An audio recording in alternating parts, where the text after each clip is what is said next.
আসসালামু আলাইকুম ফ্রেন্ডস, আজকে একটা ইউনিক রেসিপি নিয়ে হাজির হয়ে গিয়েছি। আজকের রেসিপিটা পুরান ঢাকার সবচেয়ে ঐতিহ্যবাহী একটা রেসিপি।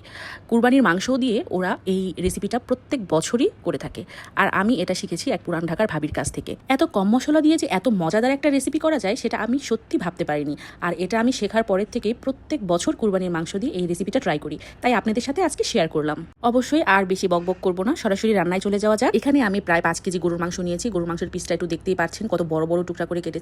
এটার টুকরাটা আরেকটু বড় হয়, তো আমি একটু ছোট হয়ে গিয়েছে। নেক্সট টাইমে চেষ্টা করবো আরেকটু বড় করে রাখার জন্য। মাংসটা ধুয়ে আমি আগে ঝরা দিয়ে নিয়েছিলাম। এবার স্পাইস অ্যাড করার পালা। প্রথমেই আমি দিয়ে দিব আদা বাটা 1.5 টেবিল চামচ, রসুন বাটা 1.5 টেবিল চামচ, পেঁয়াজ বাটা 1 টেবিল চামচ, আর দিয়ে দিব 2টা তেজপাতা। গরম মশলা দিয়ে দিব এলাচ, দারচিনি আর লবঙ্গ। তারপর অ্যাড করব স্বাদ মতো লবণ, দিয়ে দিব 2 টেবিল চামচ ধনিয়ার গুঁড়া, 1 টেবিল চামচ জিরার গুঁড়া, আর গরম মশলার গুঁড়া দিয়ে দিব 1/2 টেবিল চামচ, আর গোলমরিচ দিয়ে দিব একটু ক্র্যাশ করে, আর একটু পরিমাণ সয়াবিন তেল দিয়ে আমি সুন্দর করে মেখে রেখে দেব প্রায় 5 ঘন্টার জন্য। ফিরছি 5 ঘন্টা পর।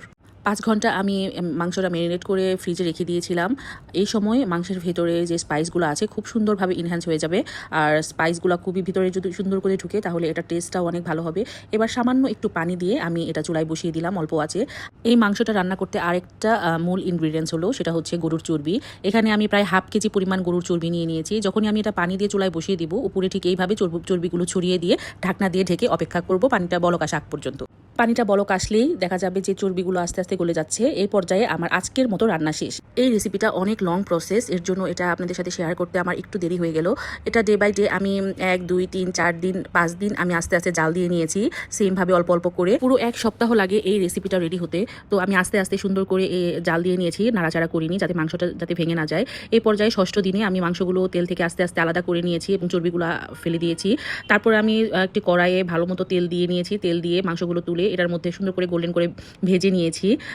এক পাশটা যখন ভাজা হয়ে যাবে এর পর্যায়ে আমি গ্রেভিটা, যে ঝুরি মাংসটা আছে ওটা দিয়ে দিব। আমি যখন এই রেসিপিটা রান্না করি পুরাটা বাসা একদম গন্ধে ভরে যায়, এত সুন্দর একটা স্মেল বের হয়, পুরা বাসা এই স্মেলে ভরে যায়। এই রেসিপিটার আসল মজা হচ্ছে মাংসের যে অরিজিনাল যে টেস্টটা সেটা অক্ষুণ্ণ থাকে, এবং কোনো স্পাইসের এক্সট্রা যে স্মেল ওটা কোনোভাবেই নাকে লাগে না, এবং খেতে অসাধারণ একটা মজা। এটা পরোটা অথবা প্লেন পোলাও দিয়ে খেতে খুবই ভালো লাগে। এটা আমি সকালে সার্ভ করেছিলাম পরোটা দিয়ে। এই পরোটা দিয়ে খেতে এটা আমার কাছে খুবই ভালো লাগে, এবং আমার পরিবারের সবাই এই রেসিপিটা খুবই পছন্দ করে। আশা করি আপনারাও বানাবেন এবং ট্রাই করবেন।